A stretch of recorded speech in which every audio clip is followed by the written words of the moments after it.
Hello students, welcome back on my YouTube channel. Students, हम लोग 2022 का कुरुक्षेत्र यूनिवर्सिटी का जो GMIT का पेपर था उसको डिस्कस कर रहे थे। हम यूनिट फर्स्ट को क्वेश्चन नंबर 1 और 2 को अलग अलग पार्ट्स में वीडियोस में हम अलग अलग पार्ट में डिस्कस कर चुके हैं, आप वो जाके देख सकते हैं। अब हम डिस्कस करेंगे क्वेश्चन नंबर 3। क्वेश्चन नंबर 3 का जो ए पार्ट है उसका क्या है, convergence in measure doesn't implies convergence almost everywhere, prove and disprove this statement. ये क्वेश्चन आया था हमारा पेपर में, तो इसको प्रूव करेंगे। तो let x equals to 1 2 3 and so on एक सेट हमने लिया, ठीक है। And S be a sigma ring of subset of S. जो एस है यहाँ क्या है, सिग्मा रिंग है जो क्या है, सबसेट है एक्स का, ठीक है। And mu be the discrete measure on rho. जो म्यू है वो क्या है, डिस्क्रीट मेजर है ऑन रो पे। तो ई बिलोंग्स टू रो। ई कहाँ से बिलोंग कर रहा है, रो में। देन म्यू ऑफ ई, बच्चे जो म्यू ऑफ ई होगा वो क्या होगा, is equals to number of element of E if E is finite. अगर ई फाइनाइट होगा तो क्या होगा, म्यू ऑफ ई क्या होगा, नंबर ऑफ एलिमेंट ऑफ ई में जितने भी नंबर ऑफ एलिमेंट्स होंगे वो होगा, और ज़ीरो होगा if E equals to E is infinite, अगर ई क्या हो, इनफाइनाइट हो। अब लेट किया कि F n be a characteristic function of E n. अब हमने क्या लेट कर लिया, जो एफ एन है वो एक करेक्टरिस्टिक फंक्शन है ई एन का, ठीक है। हमें पता है करेक्टरिस्टिक फंक्शन को हम कैसे डिफाइन करते हैं, x of n of x equals to 1 if x belongs to 1 and 0 if x not belongs to 1। तो हम क्या कह सकते हैं बच्चे कि f of n x equals to x f n x। हाँ जी, हमने f of n x को x of characteristic function define कर दिया था। Now let x belongs to x। अब x कहाँ से बिलोंग कर रहा है, x में से, ठीक है। अगर x आपका x में से बिलोंग कर रहा है तो आप क्या कहेंगे कि f of n of x tends to 0 as n tends to infinity, कि आपका जो f of x है वो टेंड करेगा 0 पे अगर n टेंड करेगा इन्फिनिटी पे, ठीक है। ठीक है जी, तो हम क्या कह देंगे, जो f of n है वो कहाँ टेंड करेगा, 0 पे पॉइंट वाइज। अब नाउ वी क्लेम दैट, हम क्या क्लेम करेंगे कि f of n not tend to 0, कि f of n टेंड नहीं कर रहा 0 को इन मेजर में। तो E N equals to x such that कि mode of n of x minus 0 is greater than equals to epsilon. This is the, आपने पता है ये होता है हमारा जो मेजर होता है, कन्वर्जेंस इन मेजर, उसकी डेफिनेशन होती है, हम उसको ऐसे डिफाइन करते हैं, ठीक है। तो x such that f of n x greater than equals to epsilon हो जाएगा, equals to x such that कि f of n of x हमने क्या लिखा था कि f of n of x किसके इक्वल था, x of n of x के। तो ये भी क्या हो जाएगा, greater than equals to epsilon, तो एन सिंगलटन एन आ जाएगा, ठीक है। तो आप क्या कह देंगे कि mu of E N equals to 1 for all N, ठीक है। Hence mu of en not tend to 0 as n tend to infinity, therefore f of n not tend to 0, यानी कन्वर्ज नहीं कर रहा ये 0 को इन मेजर। तो convergence in measure doesn't implies convergence almost everywhere. तो हमने प्रूव कर दिया कि कन्वर्जेंस इन मेजर होता है, उसका मतलब ये नहीं है कि वो क्या करे, कन्वर्जेंट ऑलमोस्ट एवरीवेयर हो, हैंड्स प्रूव्ड। तो थर्ड क्वेश्चन का ए पार्ट है वो हमने प्रूव कर दिया है, ठीक है। हाँ जी, अब हम थर्ड क्वेश्चन का बी पार्ट को प्रूव करेंगे, ठीक है। वो क्या कह रहा है, बी पार्ट क्या दिया है आपको, थर्ड क्वेश्चन का बी पार्ट आपको दिया है कि state and prove Arzela's Young theorem. आपने अर्जेलाज यंग थ्योरम की डेफिनेशन भी लिखनी है और उसको प्रूफ भी करना है, ठीक है। ये आपके पास क्वेश्चन है थर्ड का बी पार्ट, तो प्रूफ करते हैं, चलो। उसकी स्टेटमेंट क्या कहती है कि अगर E n is a sequence of measurable set, अगर ई एन सीक्वेंस होती है मेजरेबल सेट की in a finite measure space such that कि mu of E N is greater than equals to epsilon for all n where epsilon is greater than 0, ठीक है। अगर ई कोई sequence है measurable sets की इन फाइनाइट मेजर स्पेस तो mu of E N क्या होता है, greater than equals to epsilon होता है फॉर ऑल एन पे। और अगर ये कंडीशन होल्ड करेगी then mu of limit superior of E N भी क्या हो जाएगा, greater than equals to epsilon, ठीक है बच्चों। This is our statement of Arzela Young theorem. Let's prove it, okay. Let E N is a sequence of measurable set in a finite measure space. हमने definition लिखा कि E n आपके पास sequence है measurable sets की in a finite measure space. Then आप क्या कह देंगे बच्चे कि mu of E N is greater than equals to epsilon for all n, ये आपको गिवन है।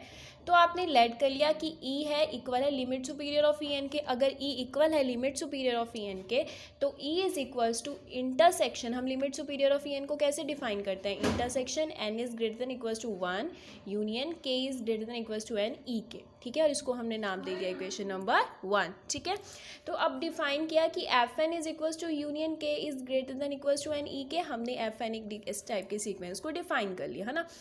तो हम कह रहे हैं कि F one equals to E one union E two union and so on. Similarly F two equals to E two union E three and so on.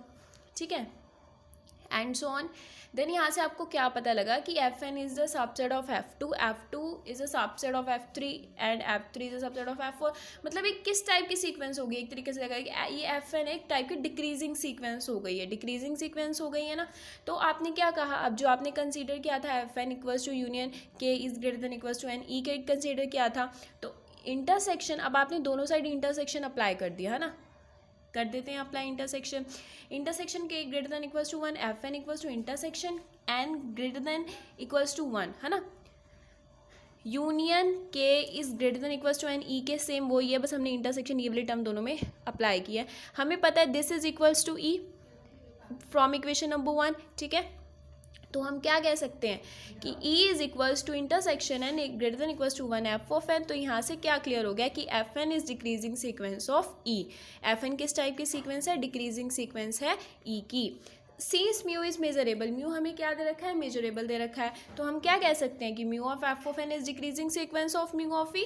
ठीक है, अच्छा अब ऑल्सो अगर ये सबसेट होता है बी का, then mu of A is less than equals to mu of B होता है, ये हमें पता है, ये मोनोटोन की कंडीशन होती है ना। तो अगर मैं कहूँ कि E N is a subset of F of N, तो हम क्या लिख सकते हैं मोनोटोन की कंडीशन के कि mu of E N is less than equals to mu of N. ठीक है, दिस शो दैट कि म्यू इज मोनोटोन, म्यू क्या है, मोनोटोन है। हाँ जी, अब हमें गिवन है क्या कि mu of E N is greater than equals to epsilon for all n. अगर mu of E n greater than equals to epsilon है फॉर ऑल एन पे, देयरफॉर एप्सिलॉन से बड़ा है, epsilon is less than equals to mu of E n हो गया है ना, कि म्यू ऑफ ई एन से छोटा हो गया, and mu of E N हमें पता है is less than equals to mu of N है फॉर ऑल एन। तो epsilon is greater than equals to mu of N और फॉर ऑल एन। तो हम क्या कह सकते हैं कि greatest lower bound of mu of F of N क्या है, ग्रेटर है एप्सिलॉन से। ठीक है, और this is equals to mu of ई, तो म्यू ऑफ ई भी क्या हो जाएगा, greater than equals to epsilon. और ई को हमने क्या डिफाइन किया था इक्वेशन नंबर 1 में, limit superior of E n. तो mu of limit superior of E N भी क्या हो जाएगा, greater than equals to epsilon, hence proof. तो यहाँ पर हमारी थर्ड जो क्वेश्चन है उसके दोनों पार्ट सॉल्व हो चुके हैं। ठीक है, तो अब हम करेंगे फोर्थ क्वेश्चन। ठीक है, चलिए करते हैं।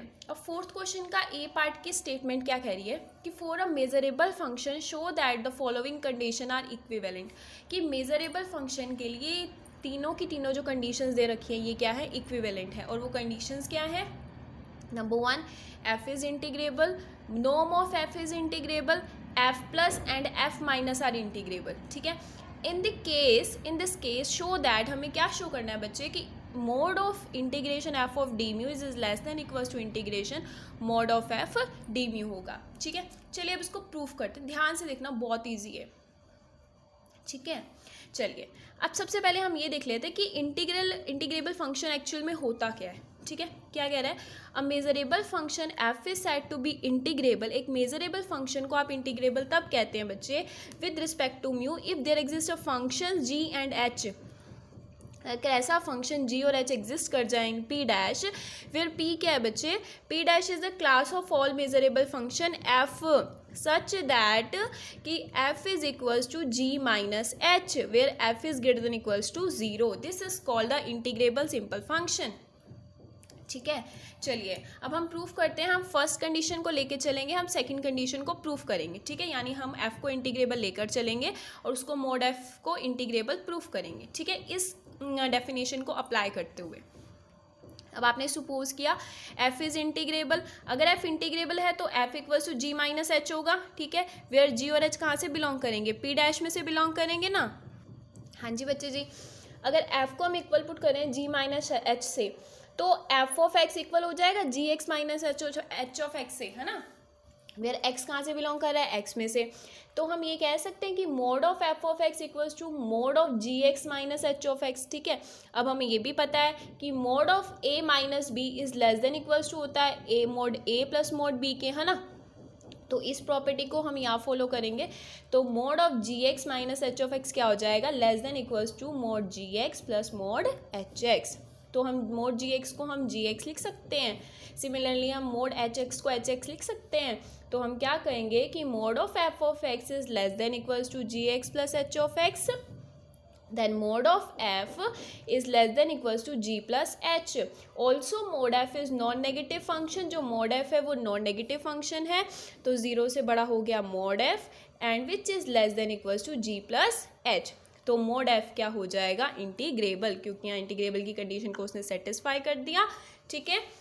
अब हम सेकंड कंडीशन को लेके चलेंगे और थर्ड को प्रूव करेंगे, यानी मोड एफ को इंटीग्रेबल लेकर चलेंगे और उसको क्या बताएंगे कि एफ प्लस और एफ माइनस क्या है, दोनों इंटीग्रेबल हैं। चलिए सपोज किया हमने कि मोड एफ इज इंटीग्रेबल है, since F plus and F minus are integrable, ये हमको प्रूफ करना है। चलिए एंड 0 से बड़ा है एफ प्लस, ठीक है, और उससे बड़ा है मोड ऑफ एफ, ठीक है। तो हम यहाँ भी क्या कह देंगे, सिमिलरली 0 से बड़ा एफ माइनस से बड़ा है मोड ऑफ एफ। तो वी नो दैट बच्चे function majorize by integrable function is also integrable, कि जो मेजर इंटीग्रेबल फंक्शन होता है वो भी ऑलवेज क्या होता है, इंटीग्रेबल ही होता है ना। तो hence F plus and F minus are integrable, तो वो भी क्या हो जाएगा हमारा, इंटीग्रेबल, ठीक है। अब थर्ड कंडीशन को लेके चलेंगे, फर्स्ट को प्रूफ करेंगे। करते हैं। हाँ जी बच्चे जी, तो हमें गिवन है बच्चे कि F plus and F minus are integrable and F किसके इक्वल है, F is equal to F plus minus F minus के, ठीक है। तो यहाँ से हम क्या कह देंगे बच्चे, also F plus and F minus are measurable if F is measurable, कि एफ प्लस और एफ माइनस मेजरेबल होंगे अगर एफ हमारा क्या होगा, मेजरेबल होगा। तो अगर एफ इंटीग्रेबल हो, अगर एफ इंटीग्रेबल तो this prove equivalent to this statement. अब हमने बता दिया कि एफ इंटीग्रेबल है। अब हमने वो जो कंडीशन दे रखी थी, अगर इन तीनों में से कोई भी कंडीशन होल्ड कर जाती है तो वो क्या होगा, हमें ये वाली कंडीशन सेटिस्फाई करेगी, हमें प्रूव करना है ना। चलो करते हैं फिर कि now if F is measurable function any of one of the above statement hold, ठीक है, कि अगर इन तीनों में से कोई भी स्टेटमेंट होल्ड कर जाती है तो हमारी ये कंडीशन क्या होगी, सेटिस्फाई होगी। और ये कंडीशन क्या है कि mode of integration F of D mu is less than equals to integration mode of F D mu होगी। अब आपने now as F plus and F minus are integrable, ये दोनों क्या है, इंटीग्रेबल हैं, and F plus is greater than equals to 0 and F minus is greater than equals to 0, यानी ये दोनों पॉजिटिव हैं, ठीक है।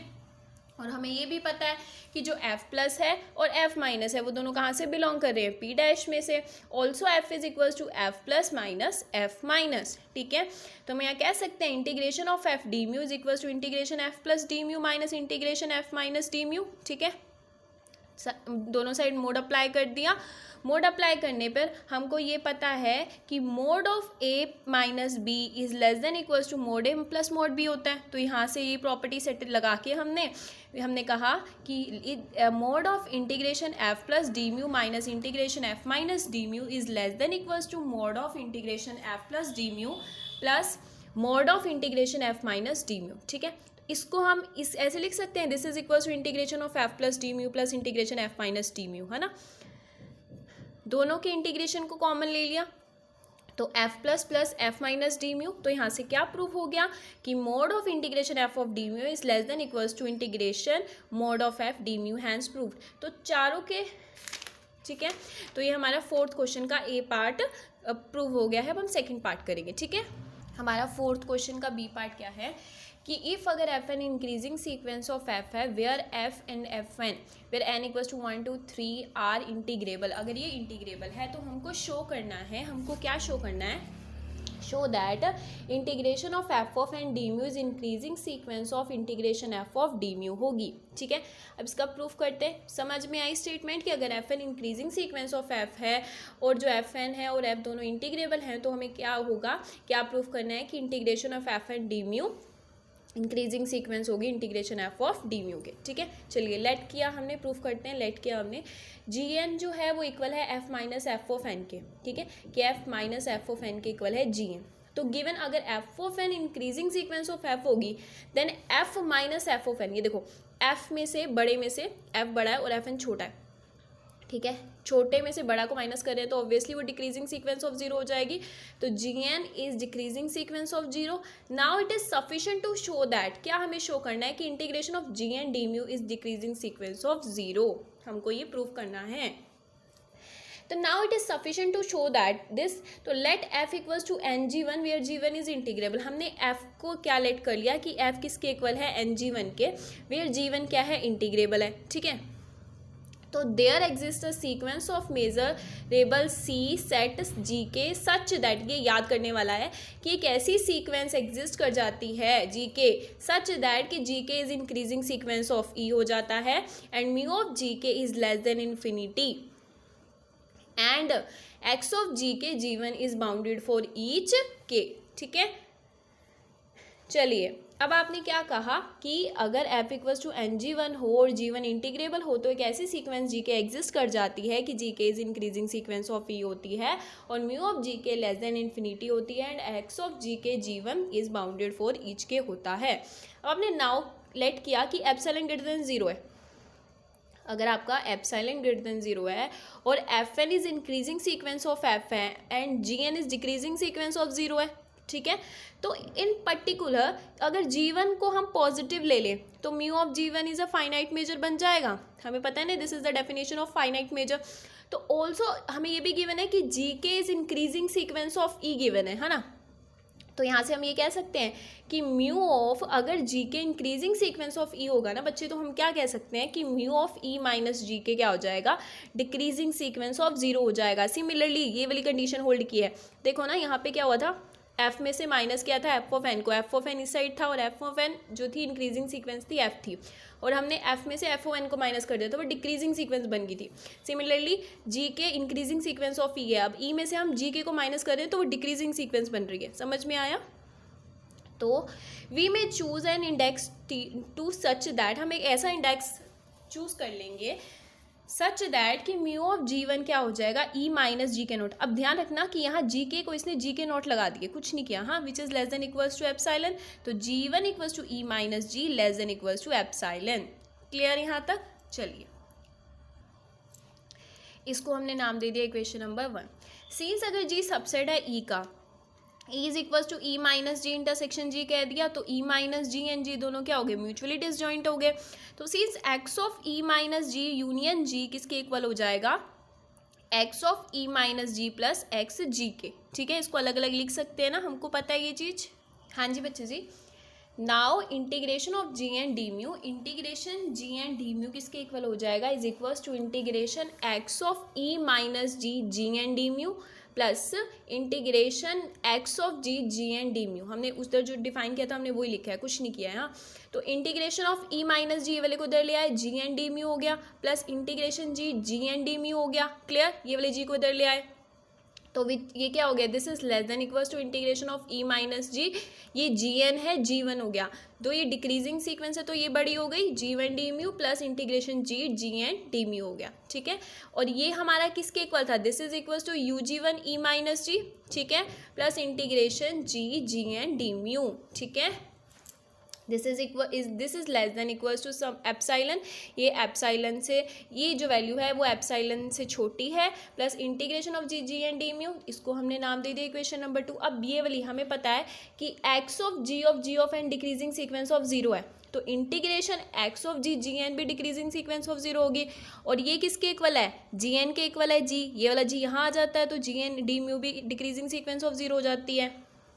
अगर ये जीरो है तो इसका ऑब्वियसली जो ग्रेटेस्ट लोअर बाउंड भी होगा वो क्या होगा, जीरो होगा। तो इक्वेशन सेकंड बिकम, तो यहाँ पर इसकी वैल्यू जीरो पुट कर देंगे तो integration of g and D mu is less than equals to epsilon हो जाएगा for all n is greater than equals to n not, तो g and D mu decreasing sequence of zero आ जाएगा।